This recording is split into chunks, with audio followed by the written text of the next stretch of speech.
네, 지금 이 자리에서 그리고 각 가정에서 영상으로 참여하시는 우리 성도님들, 옆에 계신 분들을 서로 축복하도록 하겠습니다. 사랑하고 축복합니다. 사랑하고 축복합니다. 사랑하고 축복합니다. 괴로움을 이긴 용기 세 번째 시간입니다. 우리가 지난 시간에는 다윗의 회복의 열매가 매우 아름다웠다는 그런 말씀을 드렸습니다. 아말렉을 추격하는 과정에서 그 들판에서 만난 애굽 소년, 아말렉의 종이었었고 병들어 주인이 3일 전에 버린 그 소년에게 다윗은 떡과 물을 주고, 그리고 무화과 뭉치덩이 하나, 건포도 2송이를 주면서 작은 선행, 뭐 그렇게 돈 많이 드는 거 아니잖아요. 작은 선행을 베풀었을 때에 바로 이 소년이 길잡이가 돼서 아말렉 진영까지 인도를 하게 되는데, 이 다윗의 그러한 선행으로 말미암아 이러한 좋은 축복의 결과가 됐는데요.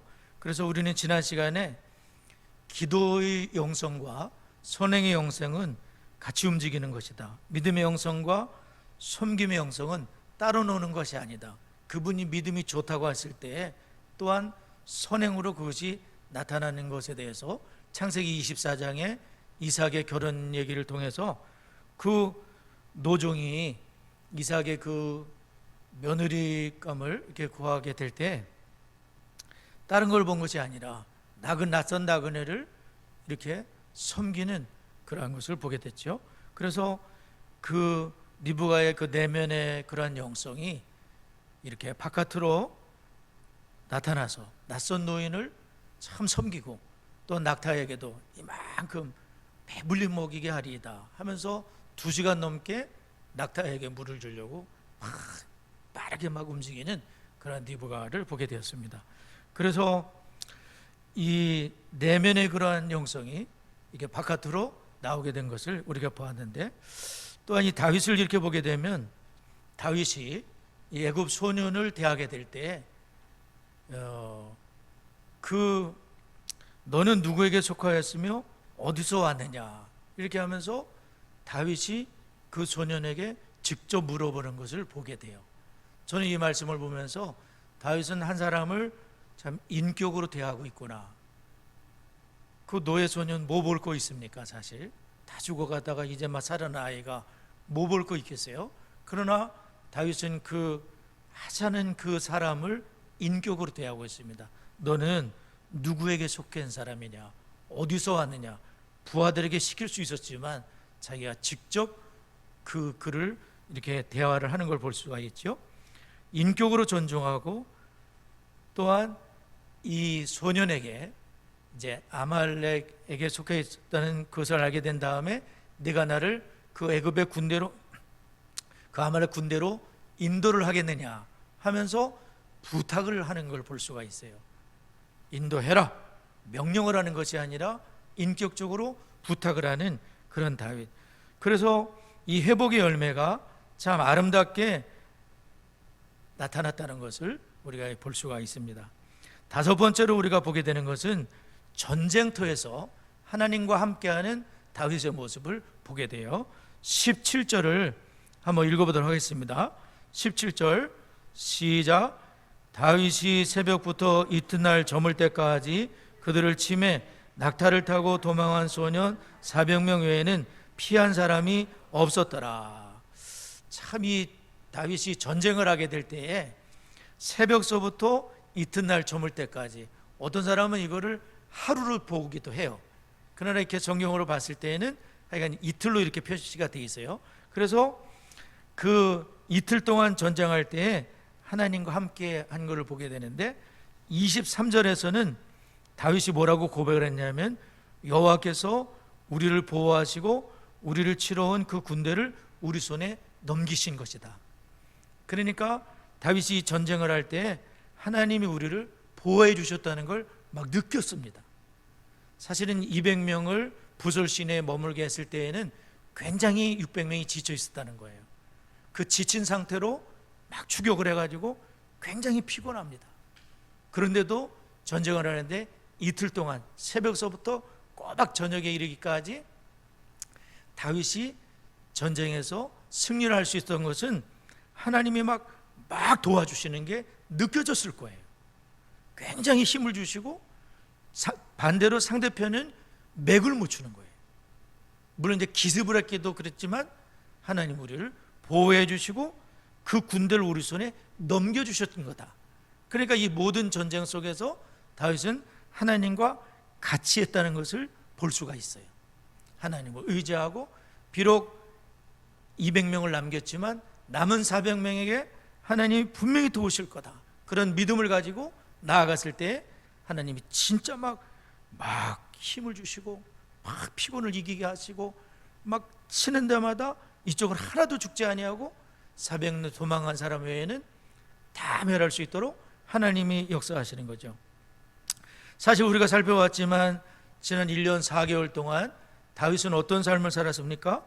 하나님과 함께 하지 못하고 1년 4개월 동안 참 기도도 많이 못했을 것 같고 믿음이 많이 떨어진 그런 상태에 있었던 다윗이 이제 이 고난을 통해서 하나님을 온전히 신뢰하게 되고 하나님을 힘입어 용기를 얻었는데 다윗은 특별히 기도로 하나님과 함께 했다는 것을 우리가 살펴봤어요. 그래서 기도를 할 때에 다윗은 굉장히 겸손한 기도를 하게 돼요. 8절을 보게 되면 하나님 제가 이 군대를 추격하면 따라잡겠나이까 이게 참 겸손한 기도라고 볼 수 있는데 자기가 뭘 정하고 하나님 반드시 따라잡게 해주세요, 이기게 해주세요, 다 도로 찾게 해주세요, 감히 이런 기도를 들을 수도 없었어요. 하나님 단순히 따라잡기만 하면 될 텐데요, 따라잡을 수 있겠습니까? 하면서 자기가 뭘 정한 게 아니고 하나님께 모든 주권을 내어드리면서 하나님 제가 따라잡을 수 있겠습니까? 그때 하나님께서는 뭐라 그러시냐면 쫓아가라, 따라잡을 뿐 아니라 도로 찾아올 것이다, 이렇게 하나님이 말씀하시죠. 그래서 다윗의 이 기도는 상당히 겸비한 기도라고 볼 수가 있습니다. 더 큰 걸 구하는 게 아니고 다만 추격하면 따라잡겠나이까, 만사의 주권을 하나님께 맡겨드리고 그래서 추격하면 따라잡겠나이까.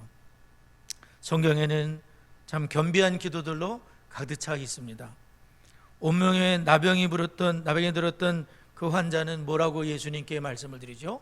주님 저를 꼭 고쳐주세요, 이런 게 아니라 원하시면 저를 깨끗게 하실 수 있겠습니다. 주님께 주권을 내어드리는 거예요. 주님이 원하시면 저는 깨끗해질 수 있습니다.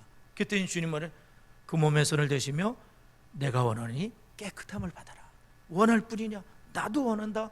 너 깨끗함을 받아라. 손을 대시면서 나병 온전신의 한센병으로 고통받는 그 겸손한 기도에 원하니 깨끗함을 받아 즉시 깨끗해져서 그 겸손한 기도에 주님이 응답하시죠. 맹인거지 바디메오도 마찬가지예요. 다윗의 자손 예수의 나를 불쌍히 여겨주세요, 이렇게 기도를 드리죠. 불쌍히 여겨주세요. 자기는 내세울 게 하나도 없어요. 맹인에다 거지에다 앞도 못 보지 아무것도 내세울 게 없어요. 다만 주님이 나를 불쌍히 여겨주시면 나는 눈도 뜰 것 같아. 그래서 주님 불쌍히 여겨주세요 하고서 주님께 기도를 드리죠. 그때 주님께서도 내 믿음대로 되라 하면서 보아라, 내 눈이 확 떠져서 주님을 쫓게 됐다. 아브라함의 겸손의 기도, 소돔과 고모라를 위해서 간절히 기도하는데 창세기 18장 27절을 보면 아브라함이 기도 중에 이렇게 고백을 드립니다. 나는 티끌이나 재와 같사오나 감히 죽게 하려나이다. 아브라함이 하나님께 기도를 드리는데 자기는 티끌과 재와 같은 사람이라, 내가 뭐 하나님을 좌지우지할 수 있는 그런 존재가 아니라 나는 티끌과 재와 같사오나 감히 죽게 하려나이다. 엘리야가 갈멜산에서 기도할 때 어떻게 기도했죠? 3년 6개월의 가뭄을 끝내는 게 산 꼭대기에 올라가서 땅바닥에 무릎을 꿇고 얼굴을 무릎 사이에 집어넣고 7번 기도를 하게 되는 거예요. 하나님이 응답해 줘야 되니까 간절하게 얼굴을 무릎 사이에, 하여간 자기가 낮출 수 있는 만큼은 최대한 낮춘 거예요. 하나님 앞에. 하나님이 얼마나 위대하신 크신 주님이심을 아는 사람은 전부 먼지같이 되는 거예요. 아니 그걸 모르게 되면 막 설쳐되는 거예요. 하나님이 얼마나 위대하신 주님이신지, 얼마나 크신 분인지 만유의 주제가 권세와 능력이 있어. 그냥 쬐끄만 사람이 되는 거야. 다윗 왕 같은 사람도 그 주님 앞에 막 옷이 내려가는 줄도 뭐 기뻐서 막 춤을 추는 거예요. 그 법궤가 들어오는, 너무나 하나님이 좋으시고, 하나님이 나라의 중심에서 이 나라를 다스릴 거 생각하니까 너무나 감사한 거예요. 하나님을 아는 사람은 다 똑같아. 전부 다 이 겸손이 있어. 뭔가 있는 겸손이 있는 거예요. 그 하나님 만난 사람들의 특징이야. 다 엘리야도 가서 봐라, 7번까지 손바닥을 대했다. 막 비가 옥수같이 쏟아진 그 마차 앞에서 막 달리면서 얼마나 감사했을까요? 아버지, 참 그 비를 다 맞으면서 내가 믿는 하나님이 이렇게 위대하신 하나님, 진짜 3년 600 가뭄을 끝내주시고, 예수님이 십자가를 앞두시고 겟세마네에서 기도하실 때 예수님도 어떻게 기도해? 땅바닥에 무릎을 꿇고 얼굴을 땅에 대시고 기도를 드려. 예수님도 그때만은 그 아버지 하나님 앞에 그 십자가를 땅바닥에 무릎을 꿇고 피땀을 흘려가면서 간절하게 얼굴을 땅바닥에 대시고, 하나님 아들, 하나님이신 그분이 그렇게 겸손하게 기도를 드리는 거예요. 유튜브에 보게 되면 이단 사이렌이라는 걸 제가 최근에 많이 봤는데, 이단 사이렌을 보게 되면 각종 우리나라 또 이단의 특징들이 있어요. 처음부터 그들이 이단인 것은 다 아니에요. 대부분은 사람들은 성경, 우리가 같은 성경을 보고 점차 그들이 스스로 교주가 된 거예요. 처음부터 교주 되려고 그랬던 건 아닌 것 같아. 이렇게 하다 보니까 자기가 이제 예수도 되고 자기가 하나님도 되고 그렇게 이제 점차 길어져요. 그리고 우매한 사람들이 그들을 맹목적으로 추종을 하게 되는데 세뇌를 시켜요. 그리고 이만희가 막 뭐 재림주다 이렇게 하도록 아주 6개월 동안 계속 교육을 시켜가지고 세뇌를 시켜버려. 성경도 비유풀이라 가지고 이상하게 해석을 하는데 맞아 떨어지는 것 같아. 그렇게 공포심을 조장하고 너는 이 단체에서 나가면 너는 죽는다, 이런 공포심을 조장하는 거죠. 결과적으로는 겸손함이 결여되게 되면은 스스로 하나님도 되고 스스로 예수도 되고 그러는 거예요. 재림주도 되고. 이 시대에 성령이라고 하는 사람도 있어요. 자기가 이 성령이래. 근데 그걸 아멘하고 믿어요. 참 가소로운 일들입니다. 시퍼렇게 살아계신 하나님이 두려운 줄 모르는 처사인데 쥐꼬리만큼 알면서 아는 척을 하면 안 되는 거예요. 성경의 세계는 말이죠, 바다보다 넓다는 것을 우리가 항상 생각하고 그 쥐꼬리만한 그 많은 지식으로 교만을 떨어대면 안 되는 거죠. 이단 사이렌은 그 유튜버가 있는데 우리 장성의 모든 성도님들, 이 방송을 보시는 분들은 다 그걸 좀 봤으면 좋겠어요. 그래서 왜 멀쩡하게 신앙생활 잘하는 분들이 왜 이단에 빠지는 건 말이야. 한번 빠지면 나오기가 어려워요. 아주. 담임 목사가 제가 이 강단에서 얼마나 여러 차례 경고를 했습니까? 얼마나 여러분의 권면을 했습니까? 담임 목사 몰래는 어디 가면 안 된다, 어디 성경 공부를 하면 안 된다. 그 말에 왜 순종을 해야 되는 거예요? 여기서 빗나가게 될 때에 위험한 지경에 놓이게 되는 거예요. 이단 사이렌이나 보면은 제가 하는 소리하고 똑같은 소리를 하는 거예요. 다 똑같아요. 목사님 허락 없이 가면 안 된다, 어디 가서 뭘 배워도 안 되고 머리를 디미고 안수를 받아도 안 되고, 근데 그렇게 하는 거예요. 그리고 잘못되는 거예요. 하나님 앞에 우리가 참 기도를 할 때에도 겸손한 기도를 드릴 수 있어야 돼요. 그 겸비한 기도에 하나님이 뭐라고 응답을 하셨었죠? 그를 쫓아가라, 내가 반드시 따라잡고 도로 찾게 되리라. 하나님께서는 반드시 따라잡고 도로 찾게 된다고 말씀하시면서 참 하나님이 이 기도를 얼마나 기뻐하셨는가. 따라잡을 도로 찾으리라, 그 말씀을 딱 받으니까 다시 굉장히 힘이 생겼을 거예요. 와, 하나님이 도로 찾게 해준다 그러구나. 결과적으로 18절, 19절, 20절에 보면 모든 것을 도로 찾고 두 아내를 구원하였고 크고 작은 막론하고 아무것도 잃은 것이 없이 모두 다윗이 도로 찾아왔고 20절 다 되찾았더니, 계속 반복해서 강조하고 있지 않습니까? 도로 찾았고 되찾았고 다 찾았고 하나도 잃은 게 없고 뭐냐? 하나님 말씀대로 됐다는 거예요. 하나님이 도로 찾 아멘 하고 막 쫓아가서 막 주님 의지하면서 400명과 함께 했을 때 하나님이 도로 찾게 하셨다. 또한 이 다윗을 보게 되면 하나님이 힘을 주셨을 때 굉장히 여유를 갖게 되는 것을 알 수가 있어요. 여유를 갖게 되죠. 그래서 하나님을 만난 사람들은 여유를 갖게 되는데, 다급하였지만 느긋하게 200명도 머물게 하고, 그리고 전쟁에 이기게 되고 또 전리품을 나누게 되고 참 여유가 있는 걸 볼 수가 있어요. 여섯 번째로 공동체의 분배에서 하나님과 함께하게 되는데, 23절을 한번 다 같이 읽어보도록 하겠습니다. 23절 시작. 다윗이 이르되 나의 형제들아, 여호와께서 우리를 보호하시고 우리를 치러 온 그 군대를 우리 손에 넘기셨은즉 그가 우리에게 주신 것을 너희가 이같이 못하리라. 이 분배를 하게 될 때에 다윗이 왜 이 말을 하게 됐냐면은 22절 때문에 그렇거든요. 다윗과 함께 갔던 사람들 중에 악한 자와 불량배들이 있었다는 거예요. 그러니까 600명들은 제대로 된 사람이 많이 없었나 봐요. 원통한 자, 불량배, 악한 사람들이 다 다윗의 수하에 들어온 거예요. 근데 그 불량배와 악한 사람들이 뭐라 하냐면 22절에 그들이 우리와 함께 가지 아니하였으니, 부술신에 머물렀던 200명한테 하는 거예요. 우리가 도로 찾은 그 물건은 무엇이든지 그들에게 주지 말고 각자의 처자만 데리고 떠나가게 하라 하는지라. 이게 뭐냐면 공동체를 무너뜨리는 말을 하는 거예요. 그들은 우리와 함께 가지 못했으니까 200명한테는 하나도 주지 말자. 그냥 처자씩만 데리고 떠나가도록 하자. 찢어지게 하자. 이렇게 말하는 거예요. 그때 다윗이 하나님과 함께하기 때문에 마음에 굉장한 여유를 가지고 뭐라 하냐면, 하나님께서 우리를 보호해 주신 거다. 하나님이 우리에게 주신 걸 가지고 이같이 못하리라. 안 된다.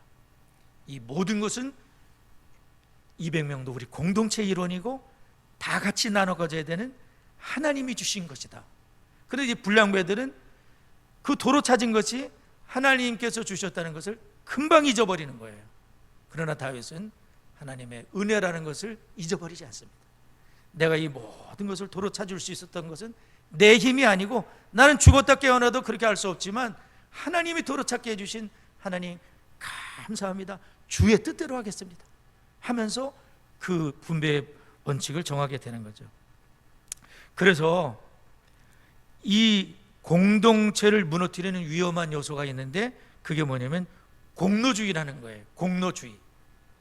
내가 한 것이고 우리가 한 것이고 내가 뭘 많이 했다고 하는 공로주의가, 내가 피땀 흘려 수고했다, 내가 뭘 했다, 이것이 결국 공동체를 무너뜨리게 되는 거죠. 하나님의 거대한 손길, 하나님의 은혜를 우리가 잊어버리게 될 때 공로주의에 빠지게 되는 거예요. 다윗은 하나님의 은혜를 알고 이 분배의 법칙 속에 이렇게 정하는 것을 보게 되는데, NIV 성경에 보면 그 하나님이 우리에게 주신 것이 제일 앞에 나와 있어요. 우리말 성경에는 뒤에 나와 있지만 NIV 성경에는 주님이 우리에게 주신 것을 가장 앞에 쓰고 있어요. 이게 맞는 거죠.